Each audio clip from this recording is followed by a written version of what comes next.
সুপ্রিয় শিক্ষার্থীবৃন্দ ও সম্মানিত শ্রোতামণ্ডলী, আসসালামু আলাইকুম। আজকের ক্লাসে আমরা আলোচনা করব তৃতীয় শ্রেণীর গণিত বইয়ের 89 পৃষ্ঠা। 3 ভাগে 3 মিটার হচ্ছে 1 মিটারের সমতুল্য। রং করা অংশ কত লম্বা? রং করা যে অংশটা আছে এটা কতটুকু লম্বা? এখানে টুকরো করা হয়েছে কয়টা? 1 2 3 4 5টা টুকরো করা হয়েছে। তাহলে রং করা অংশটা কতটুকু লম্বা তা আমরা এখন দেখব। তাহলে আমরা এখানে টুকরো হচ্ছে 1 2 3 4 5 টুকরো। তাহলে রং করা অংশ হচ্ছে, যেহেতু টুকরো এখানে 5টা, তাহলে আমরা নিচে লিখব 5, আর রং করা হয়েছে এক অংশ, একটা টুকরো, এই জন্য আমরা উপর লিখব 1। আর এটা যেহেতু মিটারে আছে তাহলে আমরা লিখব রং করা অংশ হচ্ছে 5 ভাগের 1 মিটার।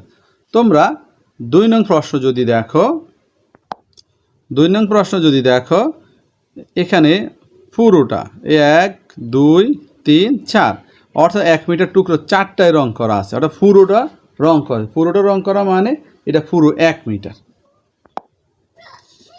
তাহলে এই পুরো 4 টুকরা, এটা পুরোটা হচ্ছে 1 মিটার, তাহলে 4টা রং করা হয়েছে, তার মানে রং করা অংশ হবে আমার 1 মিটার। 4 নং সমস্যা যদি রং করি, অর্থাৎ 5 ভাগের 3 অংশ রং করি। এখানে টুকরো কয়টা? 1টা 2টা 3টা 4টা 5টা টুকরো হচ্ছে 5টা, এই জন্য নিচে লেখা হবে 5। আর রং করবো কয়টা? 3টা, এই জন্য 3 টুকরোর মধ্যে আমার কি হবে? রং হবে। ঠিক আছে, 3 টুকরোর মধ্যে কি হবে? রং হবে। 5 ভাগের 3 অংশ, এইভাবে আমরা যে কোনো 3টা, তুমি ইচ্ছে করলে 1 2 3 এই 3টা রং করতে পারো। মন চাইলে এখানে 1 টুকরা, এখানে 1 টুকরা, এখান থেকে 1 টুকরা, মোট 3 টুকরা রং করলে তার নাম হবে 5 ভাগের 3 অংশ। 2 নম্বর প্রশ্ন হচ্ছে 8 ভাগের 7 অংশ রং করে। যে 8টা টুকরো আছে এখানে, গুনলে 1 2 3 4 5 6 7 8, 8টা টুকরোর মধ্যে 7টা রং করতে হবে, অর্থাৎ একটা বাদ দিয়ে বাকি 7টা রং করতে হবে। এই যে এখানে 8টা টুকরো আছে, এই 8টা টুকরোর মধ্যে আমরা 1 2 3 4 5 6 7টা অংশ কী করেছি? রং করেছি। তাই এর নাম হচ্ছে 8 ভাগের 7 অংশ। পরের প্রশ্ন 5 নম্বর প্রশ্নে ছিল এই তোমার লবকে ত্রিভুজ এবং হরকে বৃত্ত করি, অর্থাৎ তুমি হর এবং লব চিনবে। এই জন্য কোনটা হর কোনটা লব তুমি যদি চেনো, তাহলে তোমরা কী করবে? লবকে ত্রিভুজ দিয়ে এবং হরকে বৃত্ত দিয়ে শনাক্ত করবে। প্রথমটা দেখো, 1 নম্বর আছে 5 ভাগের 4। তাহলে আমরা জানি ভগ্নাংশের ক্ষেত্রে নিচেরটা হচ্ছে হর আর উপরেরটা হচ্ছে লব। নিচেরটা হচ্ছে হর, উপরেরটা হচ্ছে লব। নিচেরটা হর, উপরেরটা লব। নিচেরটা হর, উপরেরটা লব। তাহলে আমরা হরকে কী করব? বৃত্ত দিব। হরগুলোকে কী করব? বৃত্ত দিব। আমরা হরগুলোকে বৃত্ত দিলাম। আর উপরে যে লব আছে, লবগুলোকে ত্রিভুজ এঁকে দিলাম। সবগুলো লব, এখানে লব হচ্ছে 5, এখানে লব হচ্ছে 7।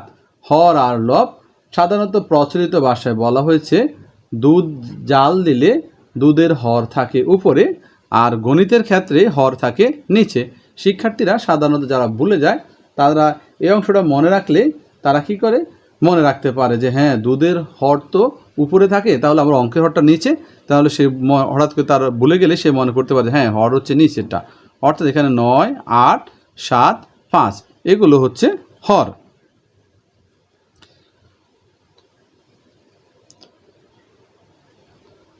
ছয় নম্বরে বলা হয়েছে একটি ভগ্নাংশ লিখি। 6 নং প্রশ্নে কী ছিল?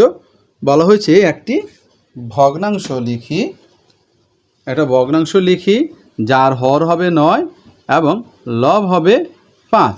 তা আমরা এই জন্য লিখলাম ভগ্নাংশটি। ভগ্নাংশ লেখার সময় আমাদের এখানে একটা রেখা দিতে হবে। এই রেখাটা আসলে ভাগ চিহ্ন।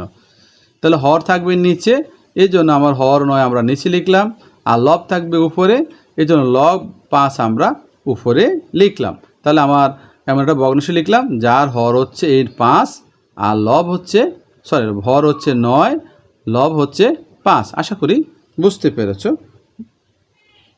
ধন্যবাদ সবাইকে। আসসালামু আলাইকুম।